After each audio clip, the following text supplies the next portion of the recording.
देखिए, नाड़ी ज्योतिष के बारे में सप्तऋषि नाड़ी के विषय में आज हम आपसे डिस्कस करेंगे।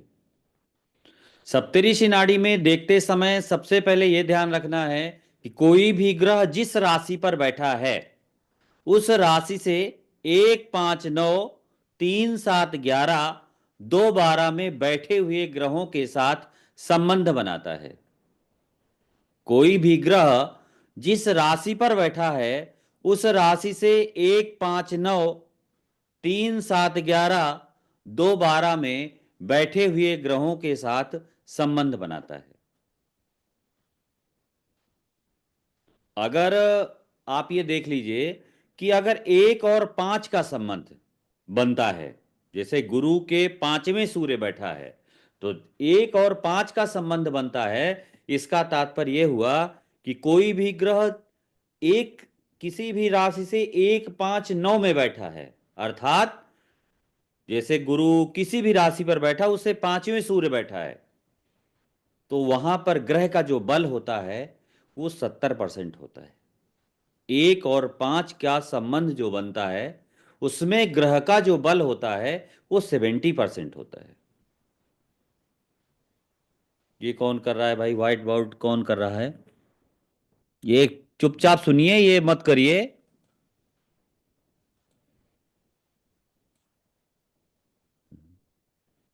हाँ, 1 5 9 का जो संबंध होता है वो 70% होता है।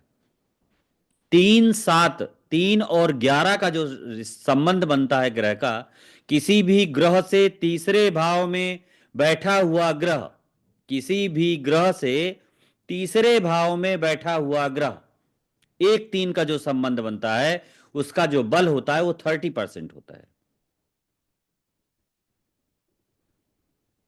किसी भी ग्रह से तीसरे भाव में बैठा हुआ ग्रह का जो संबंध बनेगा, यदि शत्रु होगा तो शत्रुता निभाता है, मित्र होगा तो मित्रता निभाता है।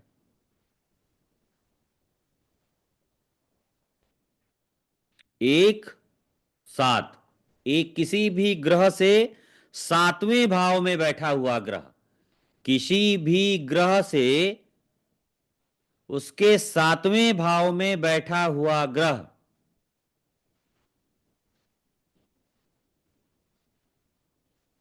90% बल के साथ, 90% बल के साथ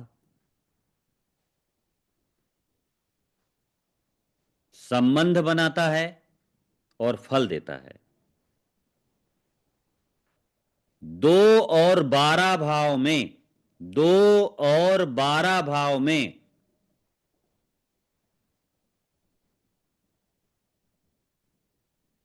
किसी भी ग्रह से दूसरे और 12वें भाव में बैठा हुआ ग्रह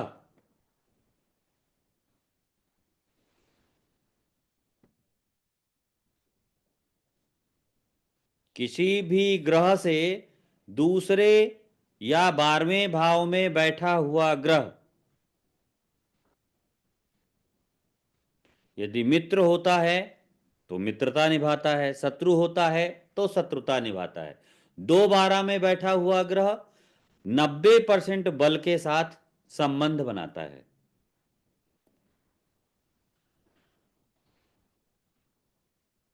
किसी भी ग्रह के साथ बैठा हुआ दूसरा ग्रह, किसी भी ग्रह के साथ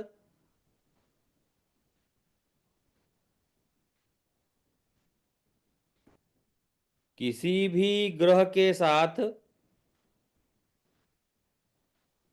बैठा हुआ दूसरा ग्रह 100% ताकत के साथ, बल के साथ संबंध बनाता है। जब तक ये आपको पता नहीं चलेगा तब तक आप नाड़ी ज्योतिष को मैं जो भी पढ़ाऊंगा वो समझ नहीं पाएंगे। तो आपको ग्रह की दृष्टियों का बल आपको पता चल गया। किसी भी राशि पर बैठा हुआ ग्रह अपने से अगर किसी भी राशि में बैठा है उसके साथ अन्य ग्रह बैठा है तो उस ग्रह की जो ताकत होगी वो 100% होगी। जैसे गुरु के साथ सूर्य बैठा है तो गुरु और सूर्य दोनों का संबंध 100% बल के साथ बनेगा। दोनों बराबर के उस भाव पर अधिकारी हैं। गुरु के पंचम नवम में सूर्य बैठा है, इसका मतलब 70% बल के साथ इन दोनों का संबंध बनेगा। गुरु के दूसरे या 12वें भाव में सूर्य बैठा है, इसका मतलब 90% बल के साथ रिश्ता बनेगा। शनि के 12वें भाव में गुरु बैठा है, इसका मतलब 90% बल के साथ रिश्ता बनेगा।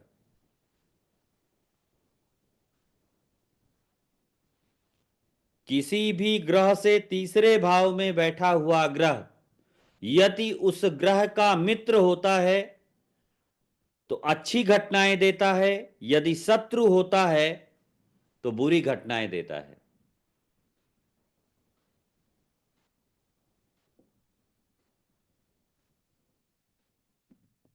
यहां तक आप लोगों को क्लियर हो गया होगा। भाव की गिनती नहीं है, राशि से गिनना है।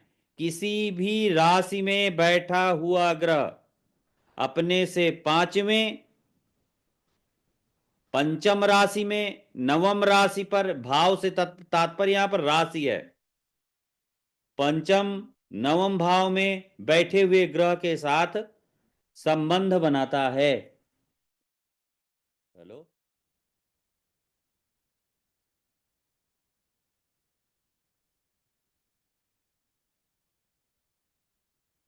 अब हम पहली प्रिडिक्शन शुरू करते हैं सूर्य से।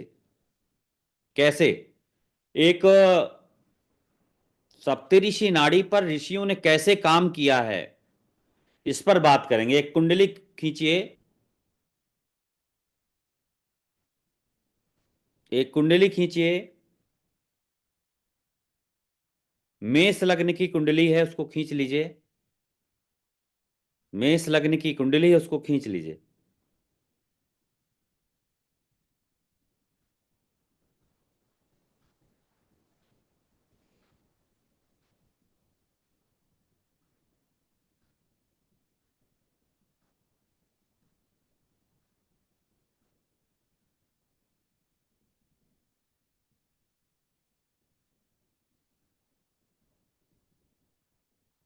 मेष लग्न पर राहु, गुरु, चंद्र, मंगल बैठे हैं। मेष लग्न पर राहु, गुरु, चंद्र और मंगल बैठे हैं।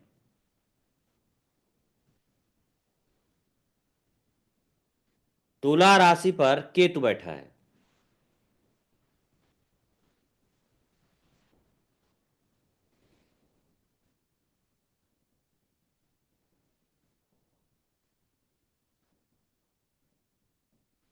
दसम भाव पर शुक्र, छठे भाव पर शनि बैठा है।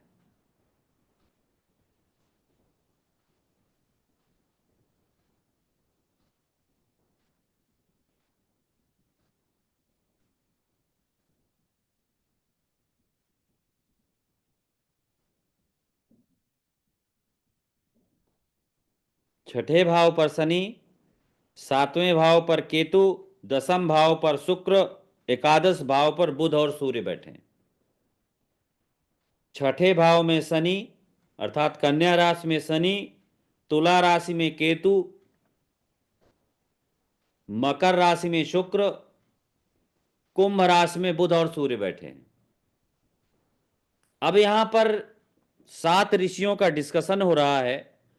ऋषि पाराशर कहते हैं इस जातक की 2 शादियां होंगी, दूसरी पत्नी कामकाजी हो सकती है।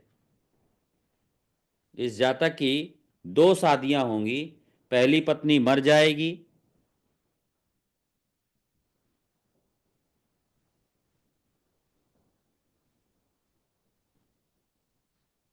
दूसरी पत्नी जातक के व्यवसाय में हाथ बटाएगी, जातक के साथ काम करने वाली होगी। तो इस पर वरुधर एक ऋषि हैं, वो बोल रहे हैं कि इसका क्या कारण है, आप बताएं। तो ऋषि इसका कारण लिख रहे हैं, इस कुंडली को ध्यान से सुनिए।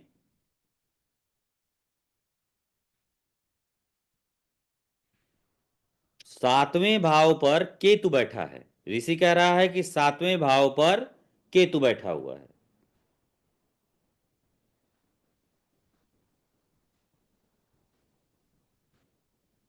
शुक्र के दूसरे भाव में केतु है, अर्थात शुक्र का रास्ता रोक रहा है। शुक्र के दूसरे भाव पर जातक की जो पहली पत्नी है वो शुक्र होती है, ठीक है। दूसरी पत्नी जो होती है बुध होती है। तीसरी पत्नी जो होती है वो आपकी शुक्र बुध फिर शनि। तो आपको पहली पत्नी देख रहे हैं तो पहले हम शुक्र को देखेंगे। ठीक, यहां तक तो क्लियर है ना सबको? पहली पत्नी हम देख रहे हैं इस चार्ट में, तो हम शुक्र को देखेंगे। शुक्र, शुक्र के देखिए केतु का प्रभाव, केतु तुला राशि में बैठा है। शुक्र शुक्र तुला राशि में बैठा है और मकर राशि में, नहीं, केतु तुला राशि में बैठा है, शुक्र मकर राशि में बैठा है, ठीक है। अब क्या है कि केतु की पंचम दृष्टि, केतु की जो पांचवी दृष्टि है वो शुक्र के दूसरे भाव पर पड़ रही है, अर्थात शुक्र के आगे केतु बैठा है, पहली कमी। और नाड़ी ज्योतिष में सभी ग्रहों 3, 7, 11, 2, 12 दृष्टि देखी जाती है। तो राहु और चंद्रमा ये दोनों शुक्र के 12वें भाव में बैठे हैं। राहु और चंद्रमा की दृष्टि नवम भाव पर हो रही है, अर्थात जो शुक्र का 12वां भाव है, शुक्र का 12वां भाव। यहां पर शुक्र के दूसरे भाव पर केतु है और 12वें भाव पर राहु और चंद्रमा है।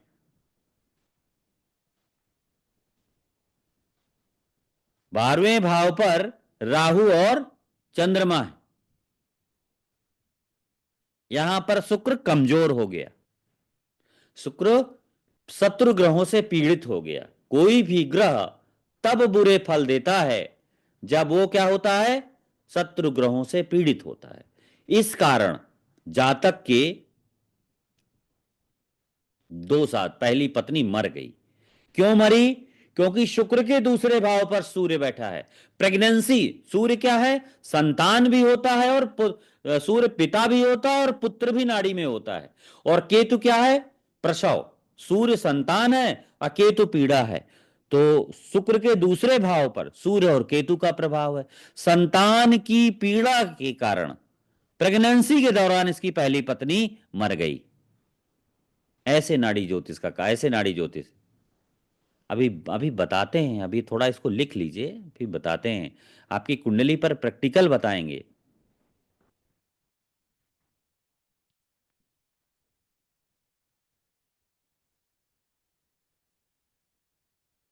तो ये नाड़ी, अगर किसी की कुंडली में, पहला सूत्र नोट करें, जिस पुरुष की कुंडली पीड़ित हो,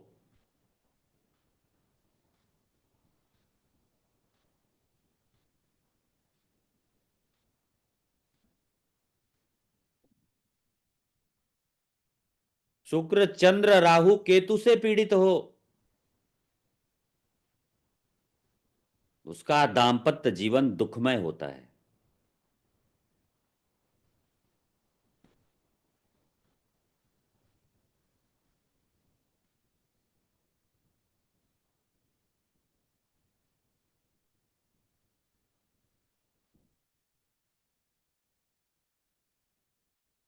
जिस व्यक्ति की कुंडली में शुक्र से 1, 5, 9, 3, 7, 11, 2, 12 में चंद्रमा और राहु बैठे हों,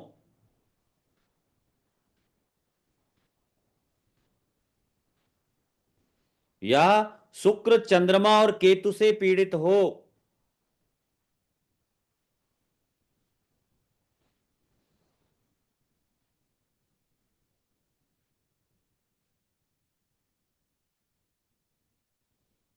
शुक्र नीच राशि का हो या वक्री हो,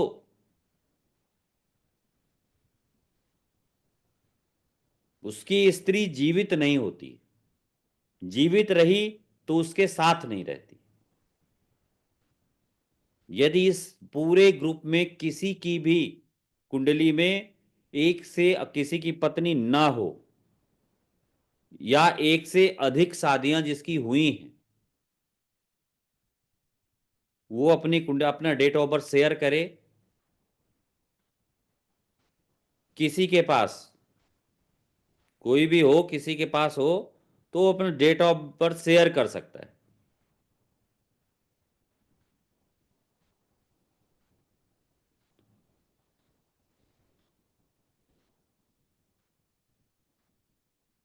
जो हमने लिखाया है, आपकी कुंडली आपकी होगी, सूत्र हमारा है। जो हमने लिखा है, हम किसी की कुंडली पर भी इसको, देखिए एक डेट ऑफ बर्थ मैं बोल रहा हूं, अगर आप लोगों के पास नहीं है तो मैं बोल रहा हूं।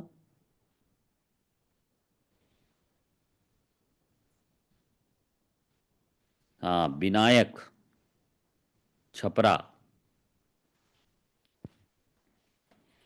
एक मिनट, विनायक को बोलते हैं।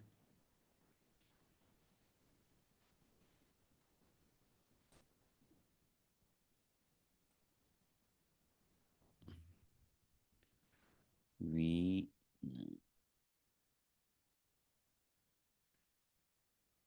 अनम्यूट करो विनायक।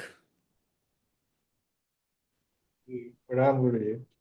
खुश रहे हैं। हाँ, आपके पास ये कुंडली है, इनकी पत्नी नहीं है। पत्नी मतलब चली गई है। डेट ऑफ बर्थ बोलें। 7 जनवरी 1988।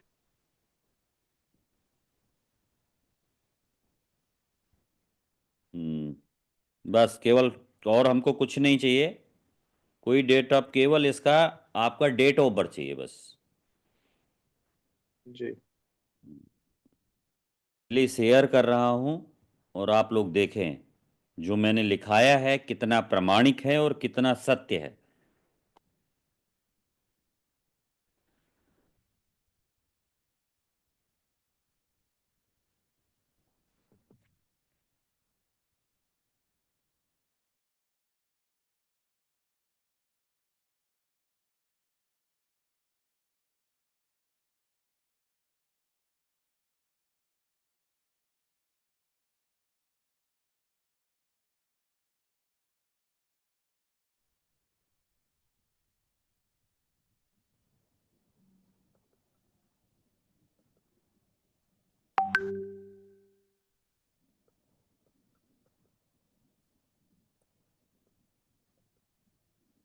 मैंने कहा था शुक्र से 1, 5, 9, 3, 7, 11, 2, 12 में अगर चंद्रमा केतु बैठा, या तो पत्नी रहेगी नहीं, या पत्नी छोड़कर चली जाएगी। अब देखो, शुक्र बैठा है कहां, मकर राशि पर बैठा है।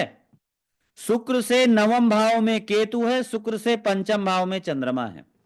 इस व्यक्ति को स्त्री के कारण बदनामी का सामना करना पड़ेगा। इस व्यक्ति की पत्नी इसके साथ नहीं रहेगी। ये रिजल्ट आपके सामने है।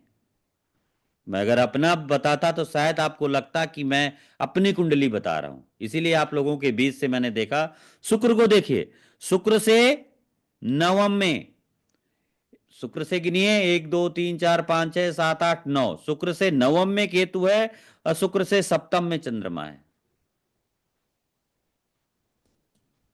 क्लियर हो गया सबको? ये क्लियर आया कि नहीं आया? जो मैंने लिखाया था वो अक्षर सह सत्य है। और एक दो कुंडली पर किसी को यूज करना हो तो और मैसेज करो, और किसी को एक दो कुंडली पर इसको चेक करना हो तो चेक कर सकता है। अभिषेक शर्मा, पन,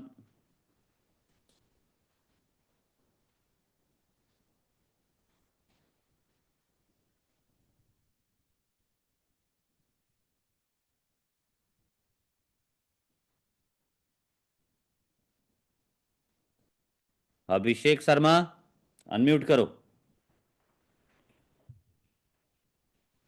अभिषेक शर्मा। जी गुरु जी प्रणाम। खुश रहे, खुश रहे। हाँ, ये इसकी पत्नी नहीं है। गुरुजी ये एक डिवोर्स हुआ था और दूसरी फिर शादी हुई है इनकी। हाँ, डेट ऑफ बर्थ बोलो। 15/2/1985। 15/2/1985, और कुछ नहीं चाहिए बस। केवल डेट ऑफ बर्थ से प्रिडिक्शन करते हैं हम लोग।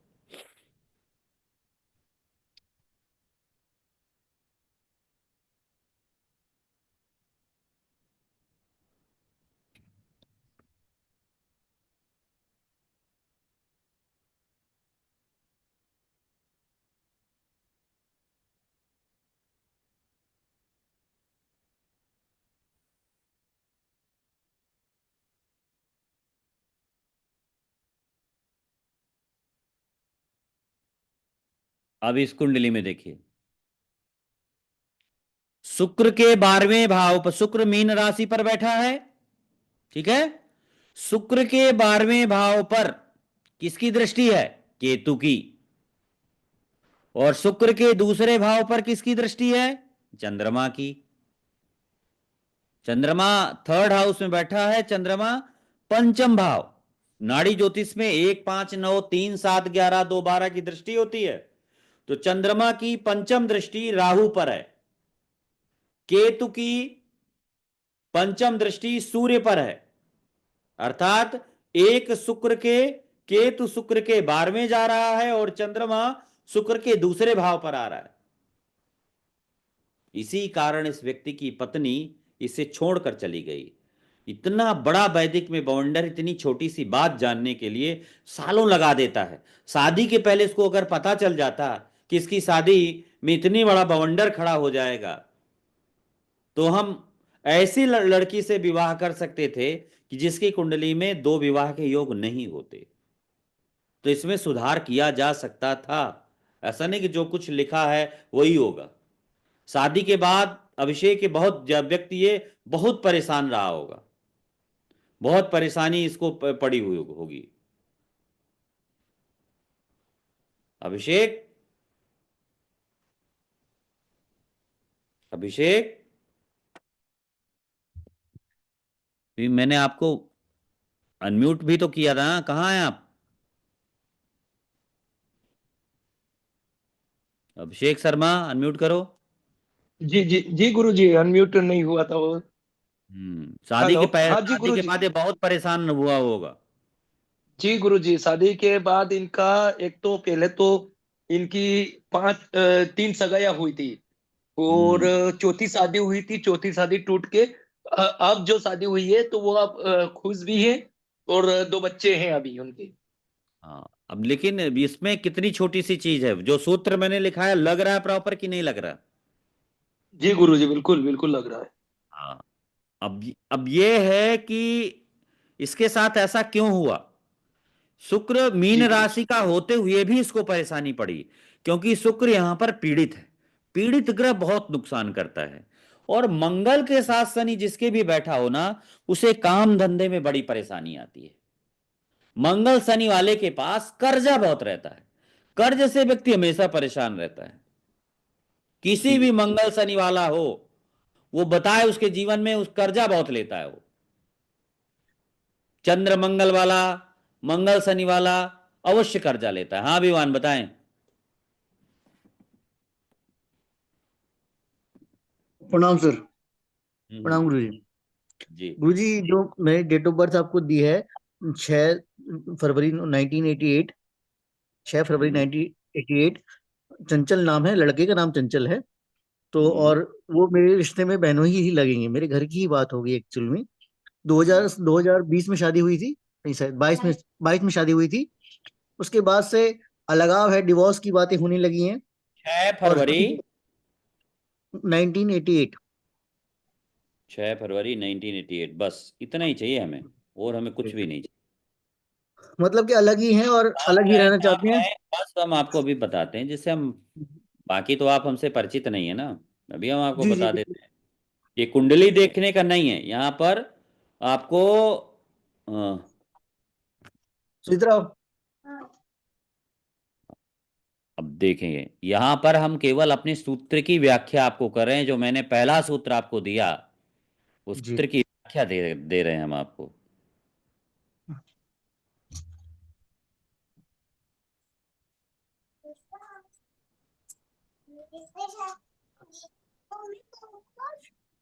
हाँ, अब देखें यहां पर इस पुरुष की कुंडली है ना।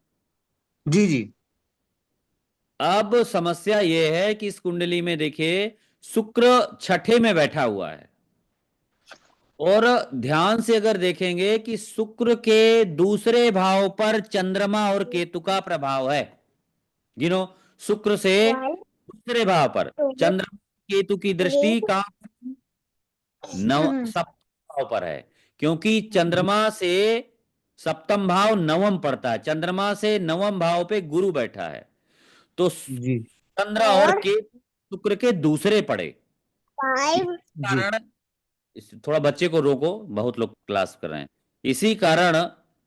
इसी कारण सबसे बड़ी बात ये हुई कि इनकी शादी नहीं चलेगी। शादी चलने की संभावना, इनका जो रिश्ता है वो पूर्व जन्म का है, इसी वजह से जी दिक्कत बनी रहेगी। दोनों में आपसी सामंजस्य और आपसी विश्वास की बहुत कमी होगी, जिसकी वजह से ही विवाह नहीं चल पा रहा है, क्योंकि बुध वक्री होकर के सूर्य के साथ जा रहा है। इसकी इसी वजह से विवाह में इतनी इतनी बड़ी परेशानी बनी हुई है। और दाम्पत्य जीवन लास्ट में शादी के लगभग देखिए 1 2 3 4 5, तो अभी से 1 2 3 4, लगभग चौथे साल में इनका रिश्ता अलग हो जाएंगे। लगभग चौथे साल में अलग हो जाए, डिवोर्स हो जाएगा। अलग हो जाएंगे। जहां गुरु चंद्र केतु के पास जाएगा सिंह राशि में, वहां इनके जी। अलगाव की पूर्ण स्थिति बन जाएगी। मतलब कुछ चांस नहीं है तो मेरे घर की बात है, अब मैं तो उसको मजाक बात में ले चांस की सकता। नहीं है, बात योग की। देखो जो जो अगर दो योग मैंने बताए ना, दो कुंडली पर, जी उनके जी। रुका क्या? जब उन पर नहीं रुका नहीं। तो इसमें कैसे रुकेगा? चांस तो एक अलग बात होती है ना। यहाँ पर नियम की सत्यता की बात करिए विवान जी, सत्य जो जी नियम है जी तो जी। है। ठीक है ना? नहीं। हाँ,